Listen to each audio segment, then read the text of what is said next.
Assalamualaikum sahabat konsultasi Islam. Punya masalah seperti mereka? Tanyakan saja di aplikasi konsultasi Islam, tersedia di Play Store. Seseorang yang telah berumur senja, berniat ingin mensedekahkan hartanya kepada anak-anaknya dengan perhitungan persentase hukum waris. Saat dibagi, orang tua ini hidup, dilakukan ini dengan niat mendapatkan pahala sedekah. Ini kasus macam ini sering terjadi ya. Banyak orang tua takut anaknya rebutan warisan. Ini adalah satu kesalahan. Kalau kita mendidik anak kita, mengajari mereka, menyadarkan mereka tentang hukum waris, maka jangan khawatir akan terjadi rebutan waris. Rebutan warisan itu karena kita tidak mengajarkan mereka tentang hukum waris, tidak menanamkan ilmu agama kepada mereka, sehingga mereka menganggap sama-sama anak, padahal beda laki dan perempuan. Ya betul, sama anak, tapi kan gendernya berbeda, ada laki ada perempuan, dan Allah sudah menetapkan laisa dzakaru kal untha, laki itu tidak sama dengan perempuan ya. Makanya biarkan menjadi harta waris, jangan pernah punya rencana melarikan diri dari hukum waris. Ini tidak boleh, bisa menjadi sebab su'ul khatimah. Kenapa? Melawan hukum Allah Subhanahu wa taala, dengan sengaja ingin menghindarkan hukum Allah Subhanahu wa taala. Walaupun kalau tadi dikatakan, tapi kan pembagiannya ingin sesuai dengan hukum waris. Ya. Ada satu hal yang perlu diingat, bahwa memberikan hibah itu boleh asalkan adil. Asalkan adil. Semua anaknya diberi.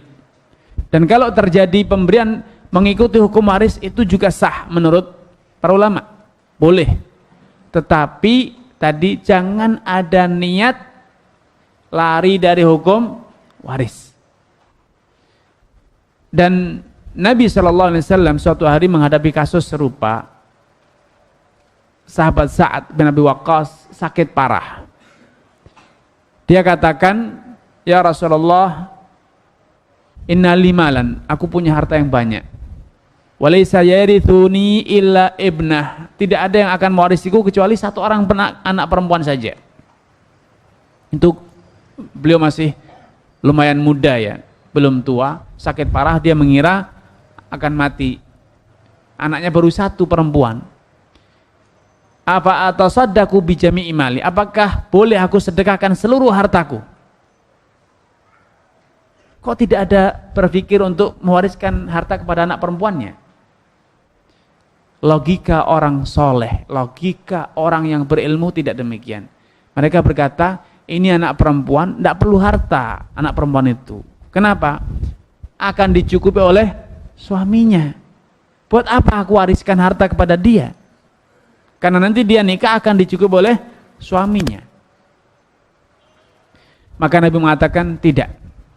Tidak boleh disedekahkan seluruh hartanya. Kemudian setengahnya, kata Nabi tidak. Sepertiganya, sepertiga boleh, tapi sepertiga itu masih terlalu banyak.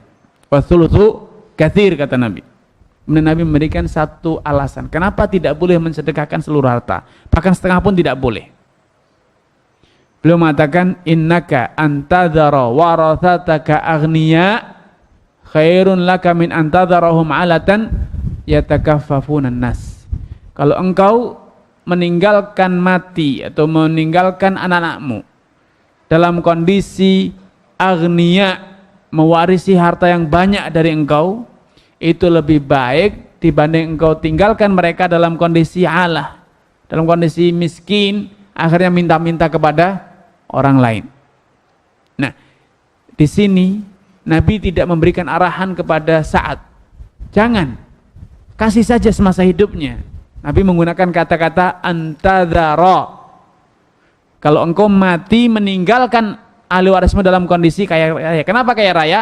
Karena hukum waris itu bersifat otomatis. Meninggal dunia, maka kepemilikan harta langsung berpindah kepada ahli waris walaupun belum dibagi. Kepemilikannya secara otomatis berpindah kepada ahli waris. Makanya Nabi mengatakan antadhara. Nabi tidak mengatakan innaka antahaba, engkau memberi hibah kepada anakmu, tidak. Kenapa? Karena kalau semasa hidup anak-anak belum mampu mencari rezeki sendiri, maka kewajiban nafkah jangan diberi waris. Kenapa? Kalau anak belum bisa mencari sendiri, diberi harta banyak, apa yang dilakukan? Dihambur-hamburkan. Dia belum bisa menghargai harta. Biarkan proses alami berjalan. Ini pendewasaan. Walaupun orang tua kaya, biarkan anak menjalani karir. Nak, saya bantu, saya kasih modal untuk kerja. Biarkan dia memiliki jiwa fighter, jiwa berjuang. Walaupun orang tuanya kaya, kasih modal, kasih pancingan untuk anak itu berkarya, sehingga ketika Anda meninggal, anak itu sudah punya jiwa entrepreneur, punya jiwa untuk survival, punya jiwa untuk bertahan hidup. Ya, tapi kalau udah sekarang kamu sudah lulus sekolah nih, kasih toko, kasih mobil, kasih rumah, apa yang terjadi? Rusak semuanya nanti. Karena dia tidak atau belum siap mental untuk mengelola harta, mengembangkan hartanya. Yang terjadi, sudah tidak usah kerja, ngapain? Masih banyak hartanya. Ujung-ujungnya miskin. Biarkan mereka menjalani proses. Kalau memang butuh, kasih secara adil nih. Kakak pertama dikasih, kedua dikasih, semuanya untuk modal usaha kalian. Agar mereka nanti jiwa entrepreneurnya itu tumbuh. Sehingga pada saatnya ketika meninggal dunia, warisan banyak, mereka bisa mengelolanya. Tidak dihambur-hamburkan. Jangan memupus jiwa entrepreneur anak dengan dengan dibekali, dikasih harta yang melimpah sebelum mereka punya kesiapan mental. Ini penting ya.